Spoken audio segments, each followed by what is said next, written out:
Okay, so for this next paranormal experience, this happened also around 9, 10 years ago because I was pregnant with my son. So this would have been around the same 2012, um, yeah, 2012, summer 2012. So I'm still in Ohio, and I decided I love historical places. I love historical places, not because of paranormal, but that is part, but I've always loved them because I just love history and I love learning about history and I love experiencing history. So I decide to go to Fort Meigs. That's in Perrysburg, Ohio. And I went there alone. I go there during the day. My choice when I go to visit places, I choose daytime.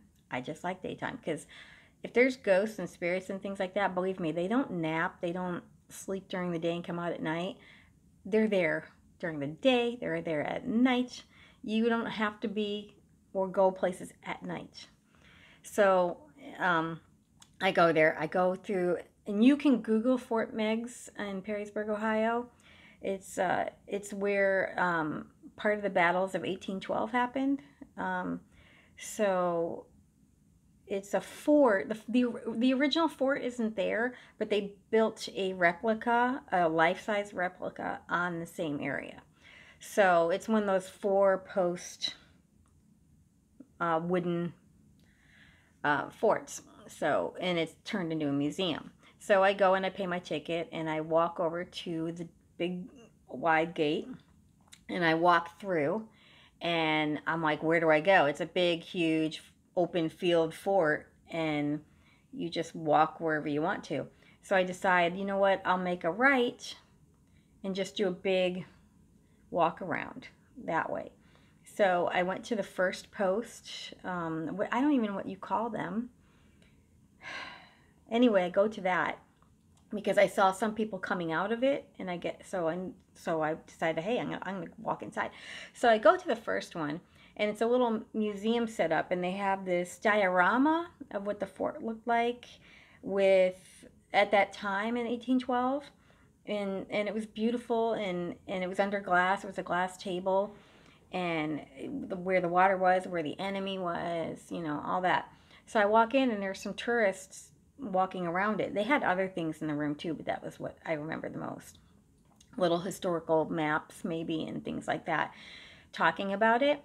But when I walked in, I immediately sensed a British, not a British, an American soldier standing off to the side, an officer, and I'm like, what the hell? Okay.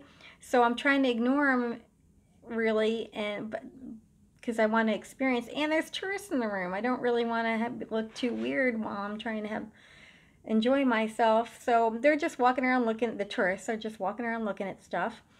And in my head, I'm going, I see, I'm talking to him, and he was like, "You can see me," and I'm like, "Yeah, I can see you." So then he's like, he was so happy and excited because he just stands there and he watches people come through this place and everything. And he was just happy he could talk to somebody. Well, I asked him his name, and he said Timothy. I always wonder if I'm making this stuff up. Honestly, the skepticism and the skeptic get in my way of being a medium and a sensitive because I always wonder, am I playing games with myself? Am I imagining this? But anyway, so he tells me his name's Timothy. He didn't tell me his last name. Of course, I didn't even think to ask for his last name in that moment. So they're like, hi, Timothy. Just like meeting a living person. They're a person. And please be respectful when you go to historical places because these are real places, real energy. Even if they aren't haunted and have spirits, be respectful. I just don't understand turning these places and these people into games. So anyway, Timothy, I just talked to him like I would talk to anybody. And I think he enjoyed that, respected that, and I finally went after the tourists left, and I was the only one in the room. I looked at everything, and I'm like, "Well, Timothy, I only have so much time, so I gotta go. I want to look at everything else." And so he was like, "Okay." I don't know, remember what he said, but he was okay with it. So I walked out, and I decided I'm gonna walk along the thing to the next post, and do my little walk around.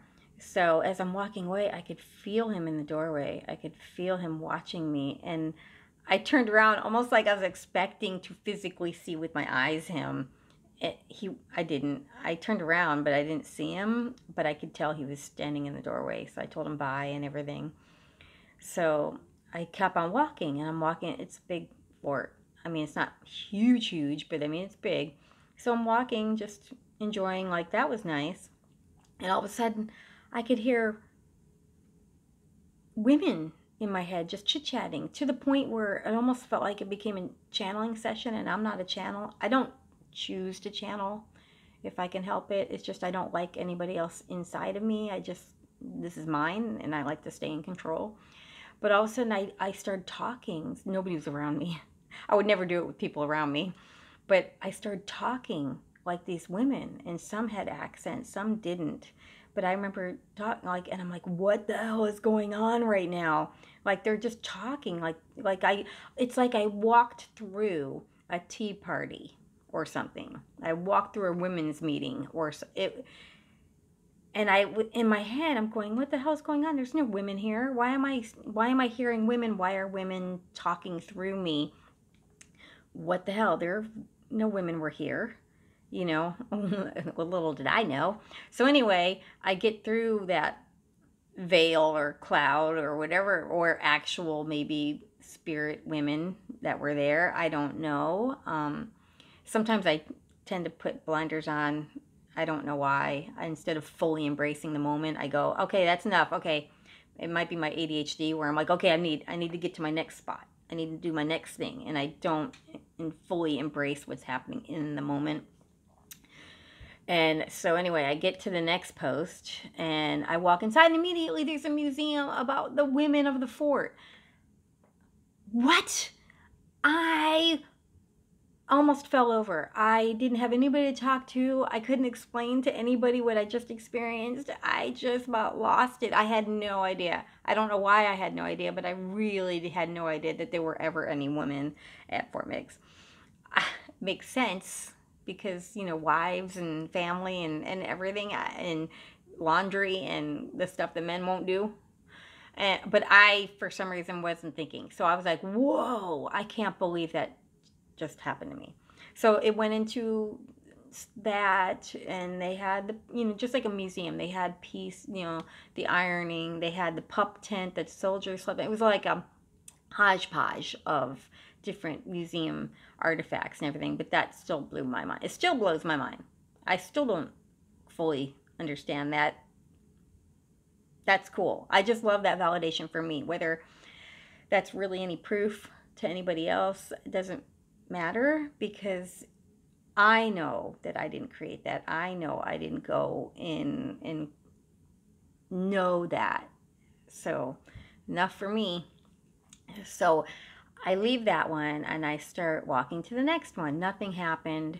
I don't remember anything happening. Nothing, no spirits or nothing. I'm just walking and I'm enjoying it. I'm just trying to take in everything. I'm not really talking to the other tourists, because when I go to places like that, I just want to be by myself anyway, really, and just enjoy and take it in myself.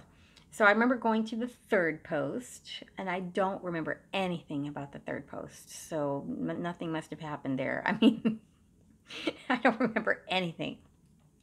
So I'm leaving the third post, and I'm walking up that wall that was parallel to the creek or the river, where I guess the battle happened. Some of the battles happened where they charged across the creek. The British and the Native American would attack the fort.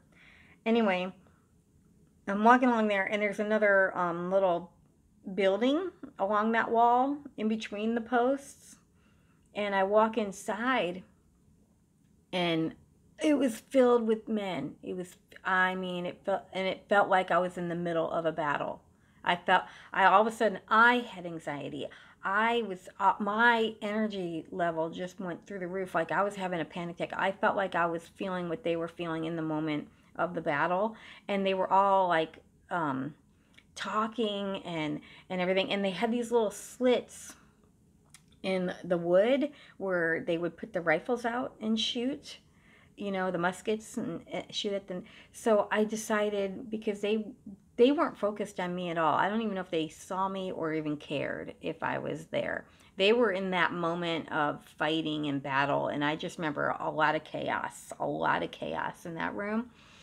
But I walked up the stairs because there were stairs. I don't remember anything special up there. I came back down and I decided I wanted to look through the rifle hole. So as I looked through the rifle hole, I could almost, it was like going back in time. I could almost feel and see the British and Native Americans coming and screaming. I could hear the gunshots. I could hear, I don't know if I heard cannon, but I remember hearing the specific gunshots, screaming. The Native Americans, people, not Native Americans are people, I mean the white people. The white people and the Native Americans, I could hear all this chaos, and I could almost feel them coming. And I had a panic attack to the point where I repelled away from that slit because I felt it so strong, them coming. And I was like, whoa, this is an amazing, I had to leave. So I left that room, that building, and I decided to walk to the last post. And there were some cannons there and things like that just to look at. And as I was nearing the last post, and I was like, okay, what else can I do? What else can I do? And I remember looking across the field, and mind you, there's a small wooden structure, or at least there was at the time, in the middle of the field. And I realized I hadn't gone to that yet, and I didn't even know if I could. I didn't even know what it was exactly. And I remember looking across the field trying to decide what to do or if this was enough for me. And I saw like 3 men in uniform near that building. And I went, oh, cool. They have the people that come in dressed. I can't think of the word, excuse me. They have those today. You know, that's cool. That's cool. Because they do. I know they did have them there. I didn't know when, but I knew they had them. And I was like, oh, that's cool. And I remember looking back somewhere in another direction, trying to decide what I was going to do. Did I want to walk all the way there? Did I want to meet them? Did I want to? And then I looked back, and they were gone.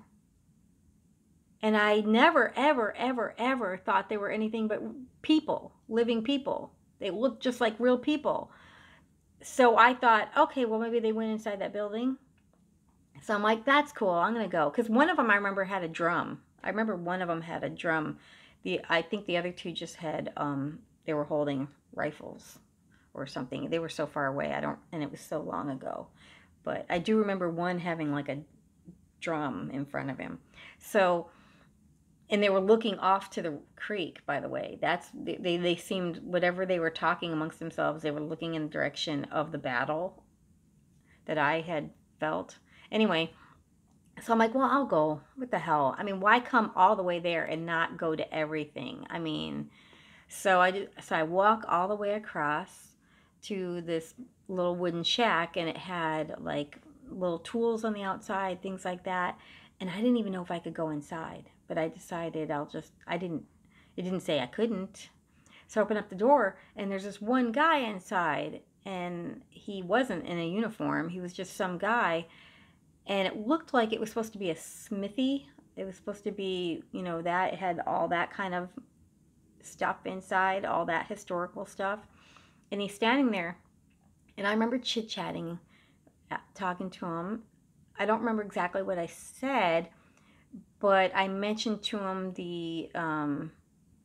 you call them? The people in uniform to him.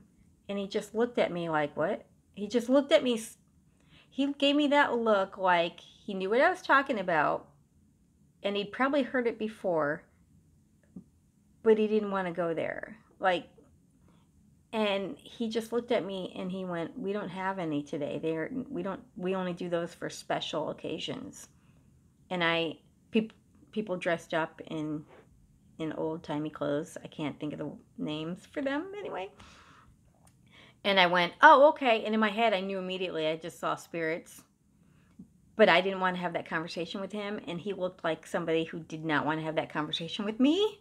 So I just read the room, and I just went, "Oh, okay. I'm maybe you know." And I don't remember what I said, but I kind of immediately changed subjects and went, and I chit chatted with him on normal stuff, and because I could tell I shook him up a little bit, and then I left. I just left. I just left, and then I left the fort, and I went home.